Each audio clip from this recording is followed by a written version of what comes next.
My name is Paul Francis Perry, and this is All Sorts Bookshop, which is my shop in High Street, Northcote.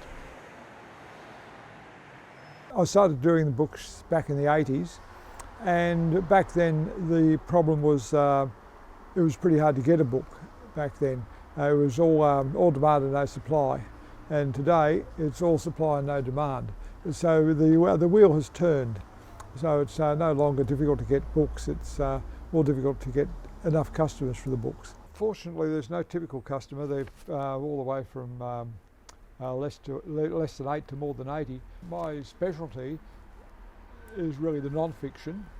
Very few bookshops have got anything on science or technology, but I've got the back room which has got all the old science books, technology, electronics, this kind of thing. So somebody's interested in beekeeping, somebody's interested in the Six Wives of Henry VIII, which is one I sold earlier today, then there's no problem if they're interested in things. But unfortunately today a lot of people are just interested in whatever the TV's telling them to be interested in or what the current buzz is, and that's the problem. Now a lot of books come out as traditional book, and they come out as the e-book as well, and when they add the two sales together, it's not as high as it used to be for the book itself by itself. So that shows that although some people are reading e-books who used to read the hardbacks, now a lot of people aren't reading anything at all. People just spend all night updating their Facebook pages, and they spend all the time downloading stuff and playing multi-mode, whatever game things. And it's not reading on the net, it's not reading on the Kindles that's killing us, it's the fact that people are doing other things entirely. When they're hot, and when they're not, they're not. Some books last forever, keep going. Harry Potter.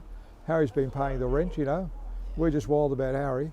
He's good. I spend more on rent than I do on stock, So when you buy a book, you're buying, you're paying for this much book, but you're paying for this much me having it on the shelf. That's the big problem. The shops that have succeeded are the ones that are in a particular area, and they know what their customers want, and they've got the books for that area, for those customers, which is what I do here. But it's not an easy way to make money. Books, I think there'll still be, a few bookshops around. I'm quietly confident. I think books will outlast me. I think, I hope.